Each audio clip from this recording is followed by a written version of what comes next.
knowing the exact amount. But the more pressing concern, at least for me, that I went through is because it's not one-off. So if I have to start something, can I continue for how long? Okay, so it becomes a question of sustainability. I can give, let's say, OT 3 times, 4 times if there's schedule a week.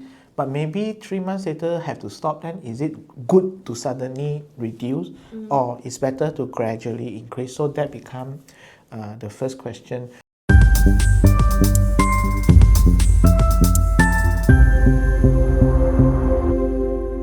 This podcast shares personal stories and professional insights, but it's not a substitute for medical advice or therapy. If you're looking for support, do speak to someone qualified and trained in child development or special needs care. You'll find the full disclaimer on the screen and in the show note. Okay. Hi everyone, welcome back to Adapting Together. In this episode, we are going to talk about some early moments, some uncertainties that the parents is experiencing, confusion, and some, I would say the majority parents experience a lot of emotional weight at the early stage. And sometimes many parents might not talk openly about. I think the very, very crucial worry is actually the financial worries that come when the child actually diagnosed on the spectrum.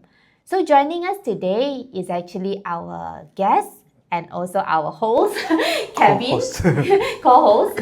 Yeah, Kevin, a parent who has walked through the early stage and willing to share his experience, and not as an expert, but actually someone who has been there. And Kevin, thank you so much to be here.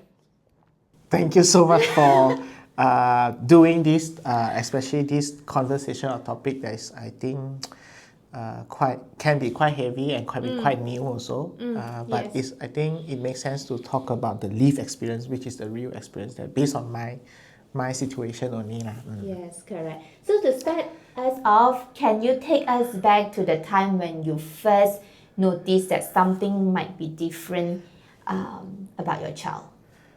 I cannot really take you back to when. I don't really have a clear idea, but so what I mean is I don't really know that, my son is a little bit different. I don't really have that instinct because probably he's my first child. Yeah. So I don't know what is the right milestone to expect. And then something that may be a little bit slower. To us, it could be, because it's MCO, we stay at home. So there's no clear indicator that, you should be concerned because of certain thing. But the right moment that I can always remember that where the concern was or suspicions was started is when the doctor, is during a normal vaccine visit, just before he turned 2 years old. So the doctor just simply asked some basic questions like, has he been calling daddy, mommy? We say not yet.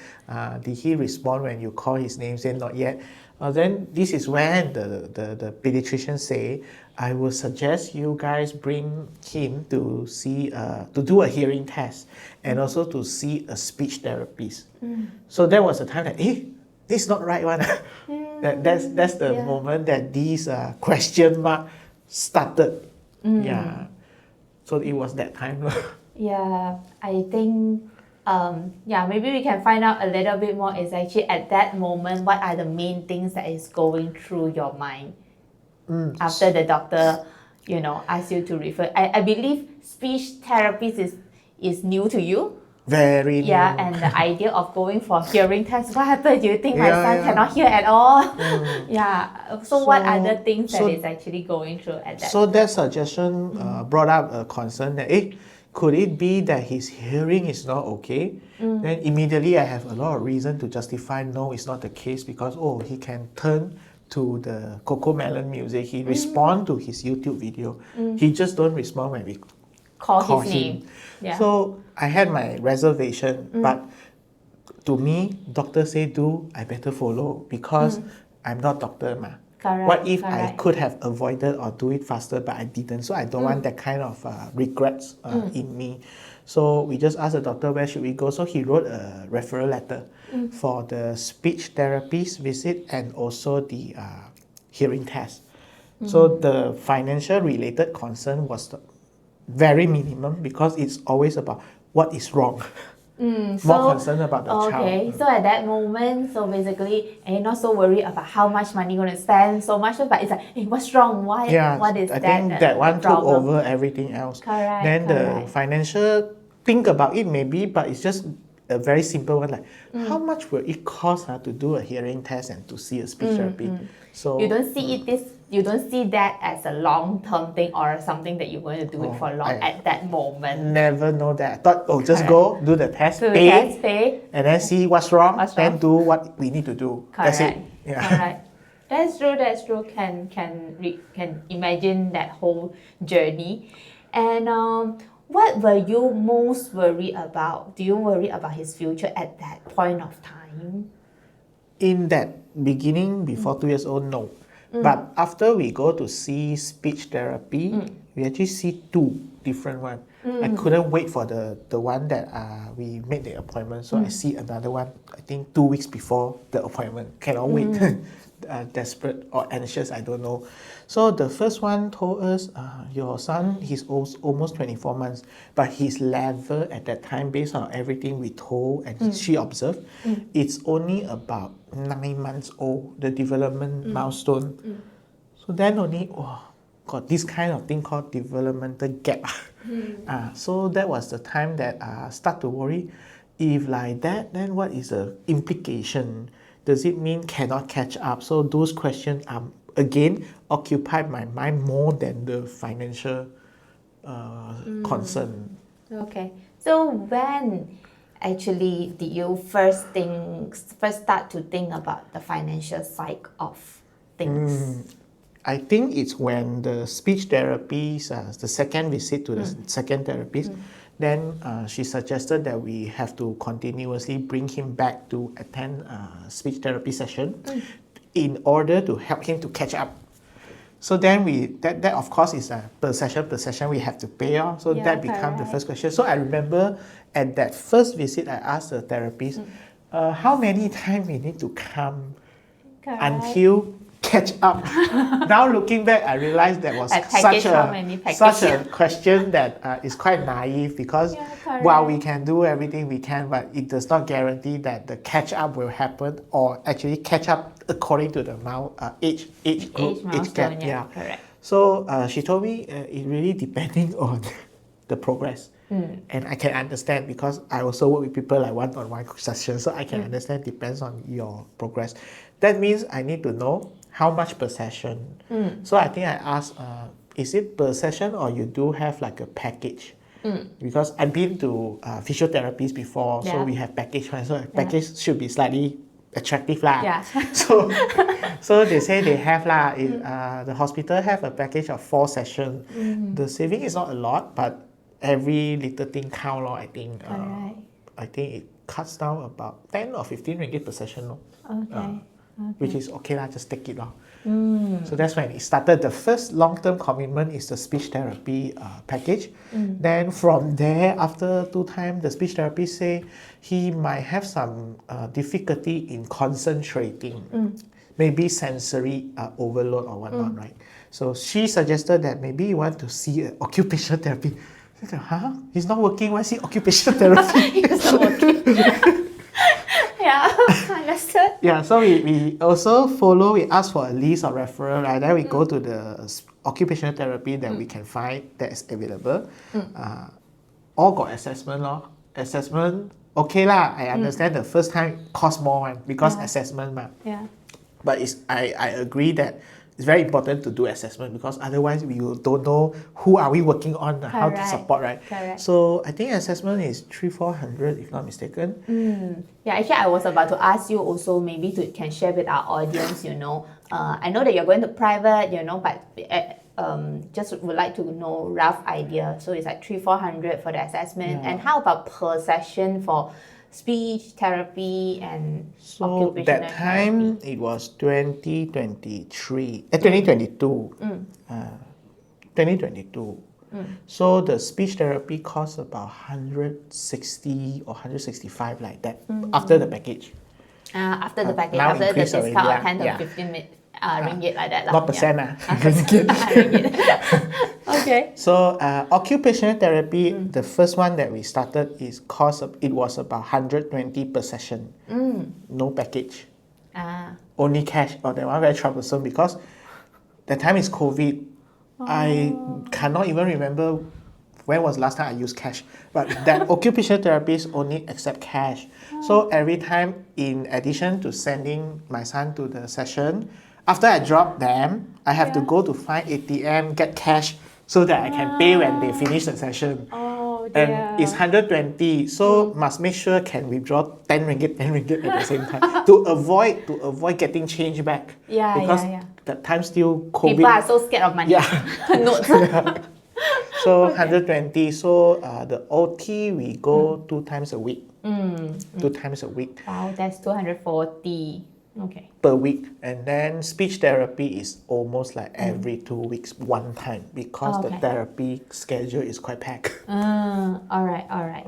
So I think comes to about how much? 1,000 plus? Per month. Per month, yeah. Okay. Yeah. Even before knowing actual cost, what kind of money-related question did you find yourself asking? Oh, I think that's a very important question that most people have in their mind. I guess it's less important knowing the exact amount, but the more pressing concern, at least for me, that I went through is because it's not one-off. So if I have to start something, can I continue for how long? Okay, so it becomes a question of sustainability. I can give, let's say, OT 3 times, 4 times if there's schedule a week. But maybe 3 months later have to stop, then is it good to suddenly reduce or it's better to gradually increase? So that becomes the first question. And then definitely I think this is something that is new in terms of monthly commitment. Yeah. We didn't have to pay for all this before this, right? So it becomes some new expenses. Then the question is, where does the money come from? From where? Because let's say I earn this much go to loan, this much living expenses. Then now this one from where? It has to come from somewhere. Or it come from new income. That become another question that needs answer very urgently.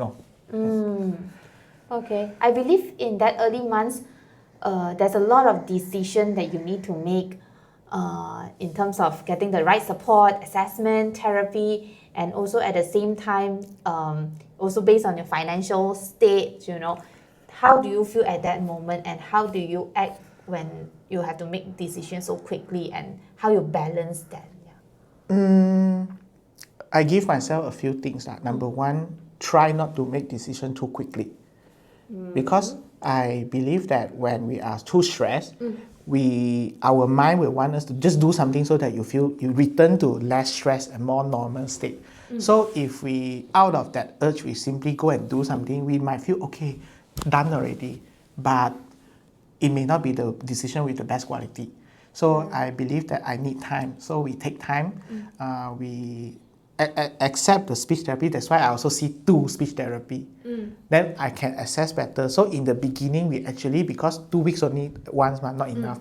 I think I need more. So I go to 2. So after that, I realized go to 2 is okay but eventually it will cost a lot, quite heavy. And then my son have 2 therapy.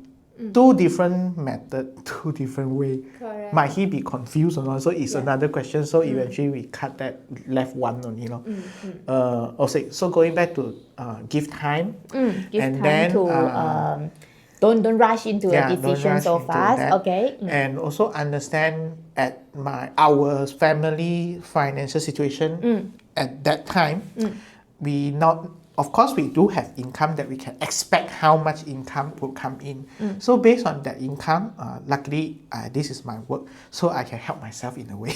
So based on my income, I also know what are my commitment and fixed expenses. Yeah. So I will have an idea what is the free room available. So based on this, like how many more things or new things I can add on. It's like I got 2 hands. Now I got 1 hand, nothing one. So I know how many things I can put on the hand. So based on this, the support level, I go and ask myself, what kind of thing put on is not too heavy? So I start from there. Yeah. Okay. So with that decision, like with that change in your life due to the diagnosis, how did all this affect your everyday life at home, like your plan and your priorities? Oh, so that was not before that was still before diagnosis. So this is just OTST based on mix and match, mix based on what we think is okay to do. So the OT also say your son got no confidence. And I was thinking, at 2 years old, how do you tell he got confidence or not? So I have a lot of question mark. But everything they say, right, become a pressure. So when she say your son got no confidence, you need to bring him outdoor. Then we actually struggle with should we bring him outdoor when there's COVID? And actually protecting him become in Chinese we say hoi him. Do harm for him by keeping him at home too long. So we started to bring him go out. So we go to zoo lah, go to here and there. These are all new spending also. Zoo open or not during that time? Luckily zoo, we went there during the Puasa month. Purposely go in the morning because no people, but very hot. And then eat there. So I believe there's just open up a bit only. So we bring him to zoo, Sunway Lagoon, swimming pool, everything outdoor lah. We just do lah. So these are all also new expenses.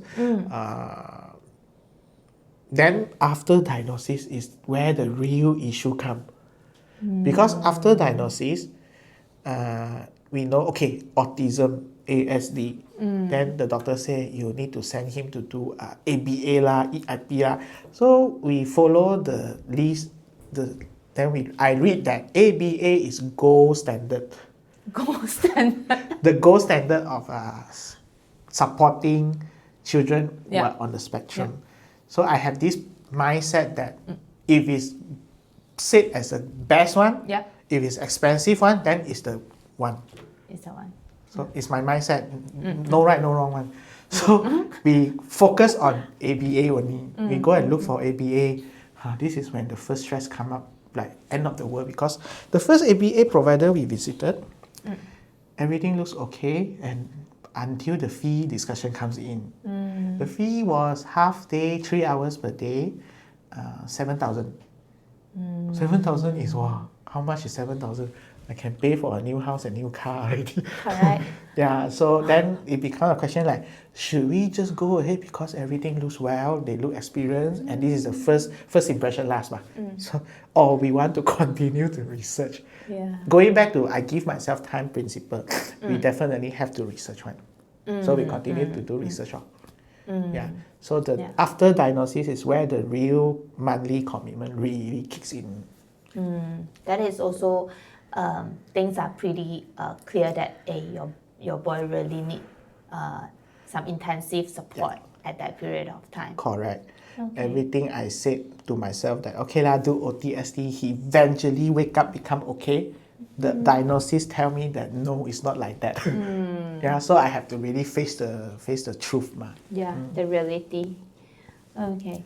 So how about what is something that at that point, because of you need to balance a bit the plans or priority that maybe you and your wife has been before having a child, you and your wife has been enjoying, I don't know, anything that you all has been have to put aside, due to this. I think it's a common thing because we all have our routine and day-to-day thing we do, right? So, but for us, it was quite not obvious because since he was born, we are already at home all the time because of COVID-19 and MCO. So we get used to, supporting, taking care of my son at home every day. So the diagnosis does not require us to make any major adjustment, except there is new outgoing expenses that will be there until don't know when. So that becomes the biggest question mark. And just now I said is half day is 7,000. If it's full day, so because I believe good one costs more, and the more it costs, the better it is, right? That means if you start something, have to start full day, why start half day? So that's the mindset I have. But full day need 11,000. No.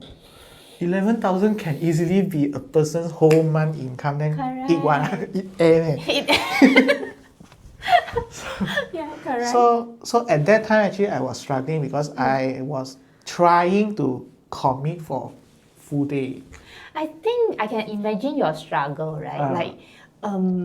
Your love to your child is so much, right? And at the same time, this is how much we earn, right? And is it really spend like all, like 11K out? So at the end you didn't. And 11K is a starting only, because it's the fee. Yeah.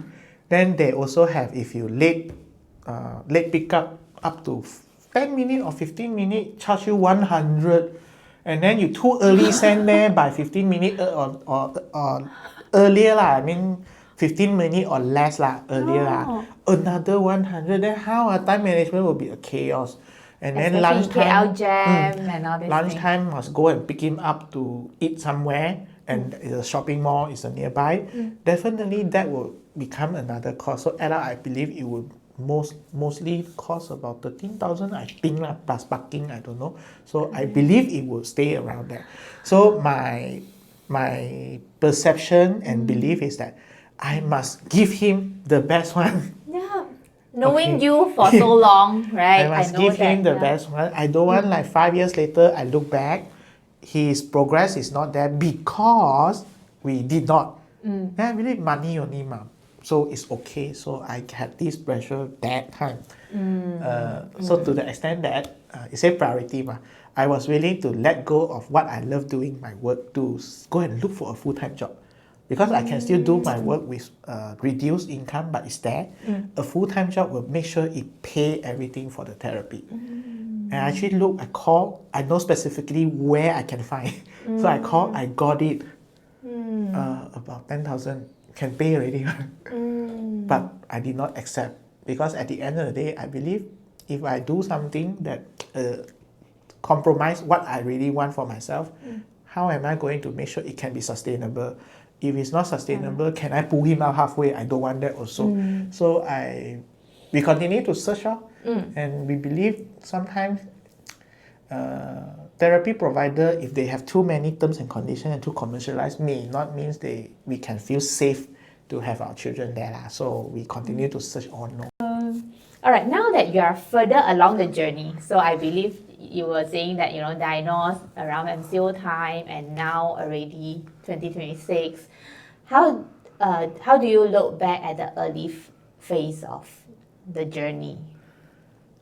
I think we are blessed that we have people who are willing to share with us, like maybe you can think about this, you can look for this, and doctor also share with us a good list for us to contact, right? That's when we stumble across at that law. And then that's the people that come across our way has been helpful in terms of what we did, that I feel was okay, and glad that we did that, is really take time, and we did not jump straight into the pool, not knowing how deep it can be. Actually, even now also, I don't know how long or what else I will need to add on. So there was a decision that we should just do gradually, small step, one step at a time, like climbing staircase. So we added the ABA, and you are the one who tell us don't do full day, because too tiring for him. So That time I think he was 2 years plus, 3 years old. 3 years, almost 3 years. Almost just 3 years, just celebrated his 3 years birthday. Yeah. So you told us, I asked you about full day one, right? Yeah. So you told us half day. I was thinking, where got people like this one got business, don't want. But we are prepared to send him for full day. But analyzing what you say is very true. Can he have the capacity to stay there and do everything very intensively for full day? And no matter how big is the gap, he's still a child. A child needs their own free time. He needs to nap. Yeah. So we do half day. That's the small step. Then I think you remember after almost a year, I tell you, you guys say to us, maybe you can about time to look for a kindergarten, and then I asked you what about having additional therapy hour, and that's when we added the home-based therapy, where we have Alvin came into the picture. So that's the second staircase that we add on. So his ABA hours from 15 hours per week increased to 19 hours. And then later on we add play group. So we keep on stack like do Lego like that, stack up. And that is also time for me to build additional income and expand my work. That's also the time that I grow as a person. Wow. Okay. So thanks to him. Okay. Yeah, for parents who are currently maybe in that very unsure stage, at the initial stage that we mentioned just now. So what would you want them to know? Because dealing with this involves a lot of uncertainty, it's the first time we don't know what to expect now. So I guess it's very normal to concern and worry a lot, especially about financial. It affects everything, including our house, our car, everything. So it's normal to be worried. I also seen many people say that, it costs so much, how do I start or what? So I think what you need to know is start one step at a time. Start based on what we are comfortable, but don't stop there. After you start, you ask yourself, what do you need now? So let's say if we need to increase the sessions or therapy hour, we need more income. Then the question becomes, how do I find income when this therapy is ongoing? So you do things concurrently. Then you have the confidence knowing you are doing something you should be doing and you feel right. And you are also growing your income so that eventually things will catch up. You don't have to lock up all the income on the child and sacrifice everything we as a parent also need to have. Thanks, Kevin. Thank you so much for sharing your journey with us openly today. And we know that the early stage can be very stressful, overwhelmed for a lot of the parents who start this journey.